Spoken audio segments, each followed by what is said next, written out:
Well, welcome back. Welcome to the Fragrance Nut. Hey, today we're going to talk about one of my favorite houses, and I've not tried everything by them, but so far the things that I have tried, I love. And that is by the house of Memo Paris. But I first want to make a note of, in the previous video when I talked about a fragrance from Rosendo Matu, Sweet Rose, and I said I got it from perfumedefrance.com. I do buy from them, but however, I did not get that from them. I actually got it from the same place that I got this that we're going to talk about today, and that is from out of Miami, and that is Osme Perfumery. So anyway, just wanted to make that correction. So today we're going to talk about something, and it's called Odeon. And it's by Memo Paris. Now, this came out in 2020. Now, of course, that was during COVID, so our smelling was kind of hindered by that. So 5 years later, we got to pick this up. Anyway, this here is a floral oriental, and it's created by the nose of Eleanor Simrise. Now, from when I do my research on, and I believe it's a female, she doesn't have a lot of hits, except for, in my opinion, there's just a lot of fragrances, but to me, they're unknowns. I'm not saying that they're not good, but I only picked up on the other, in a previous video that I did, that I found out that he or she created, and that is one umbrella for two. Really nice, very kind of unique fragrance. But this one here today we're going to talk about is a floral oriental created, and it has Rose Absolute, and I believe that's in the heart of the fragrance.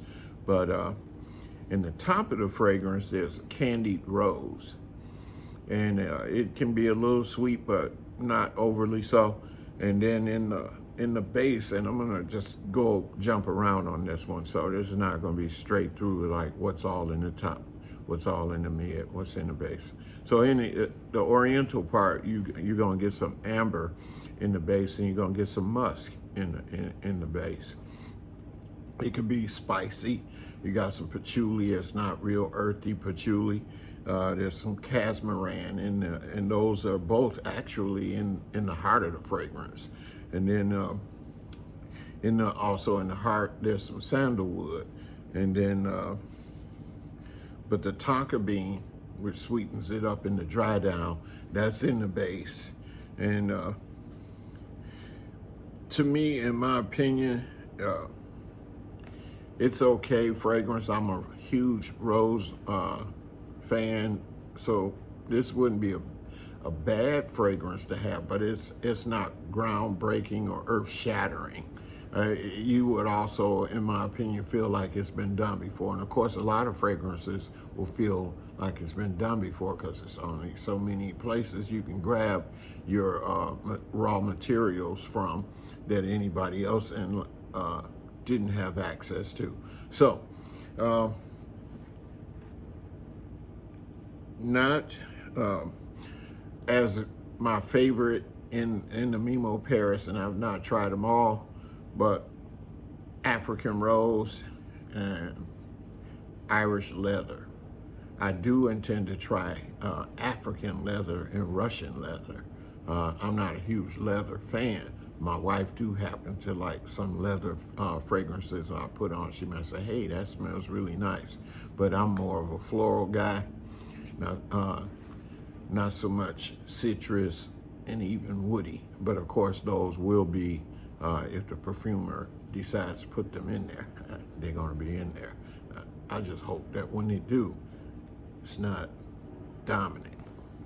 Anyway, there's not much to say about this fragrance other than it's okay.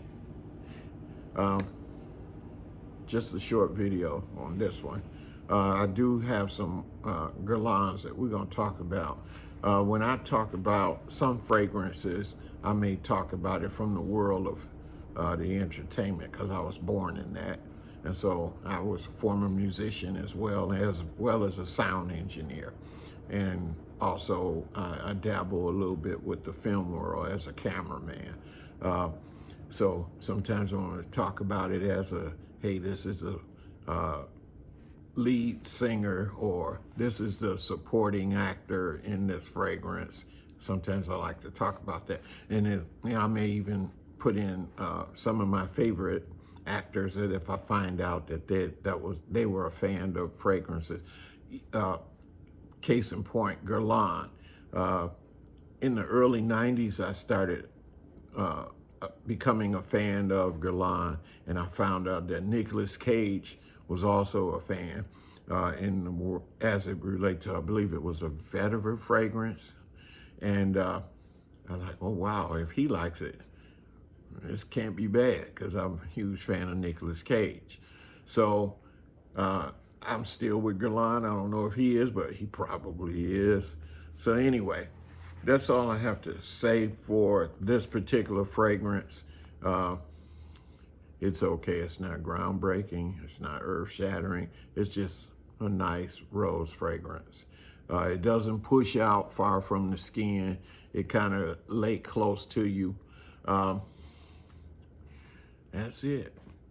Like, share, subscribe. But above all, please leave a comment, because I love to read them. And if you have some fragrances that you think I should check out, I'd love to do that. I hope I'm going down the lane of interest that you like. Anyway, always remember, keep smelling good. Bye.